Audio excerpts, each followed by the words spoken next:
আপনার লক্ষ্য কি সেটি ঠিক করতে পারছেন না? কাজে মনোযোগ ধরে রাখতে পারছেন না? কোনো চাপ নেবেন না, সব ঠিক হয়ে যাবে। আজ আমরা শিখব কিভাবে পাওয়ারফুল ফোকাস ধরে রেখে লক্ষ্য অর্জন করা যায়। চলুন শুরু করি। ফোকাস হলো আপনার শক্তিকে সঠিক জায়গায় কেন্দ্রীভূত করা। যখন আপনি মনোযোগ হারাবেন তখন শুধু সময়ই নয়, আপনার কাজের গুণগত মানও কমে যাবে। গবেষণা বলছে যারা ফোকাস ধরে রাখতে পারে তারা অন্যদের তুলনায় ৩ গুণ বেশি সফল হয়। আপনার ফোকাস শক্তিশালী করার প্রথম ধাপ হলো স্পষ্ট লক্ষ্য স্থির করা।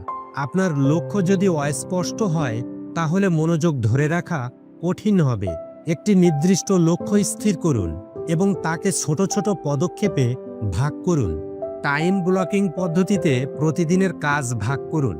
নির্দিষ্ট সময় নির্ধারণ করুন যেখানে আপনি গভীর মনোযোগ দিয়ে কাজ করবেন, যাকে বলা হয় ডিপ ওয়ার্ক। এই সময়ে সকল বাধাবিঘ্ন এড়িয়ে শুধু গুরুত্বপূর্ণ কাজেই মনোযোগ দিন।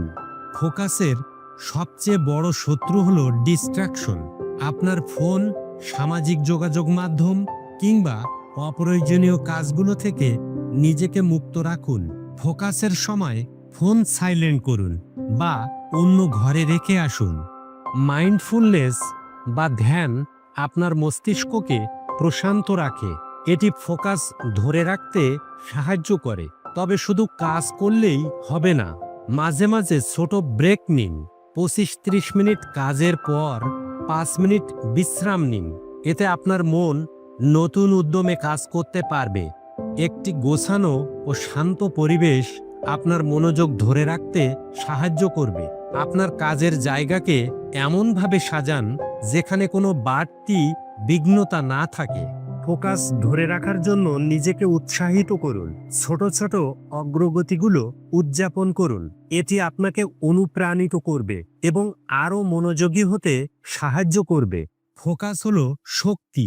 একবার আপনি এটি আয়ত্ত করলে আপনার জীবনের প্রতিটি ক্ষেত্রে উন্নতি সম্ভব। আজ থেকে একটি ফোকাসড জীবনের পথে চলা শুরু করুন। আপনার জীবনে কিভাবে ফোকাস বাড়াতে চান সেটি আমাদের সাথে কমেন্টে শেয়ার করুন। আরও অনুপ্রেরণামূলক ভিডিওর জন্য চ্যানেলটি সাবস্ক্রাইব করুন। ধন্যবাদ।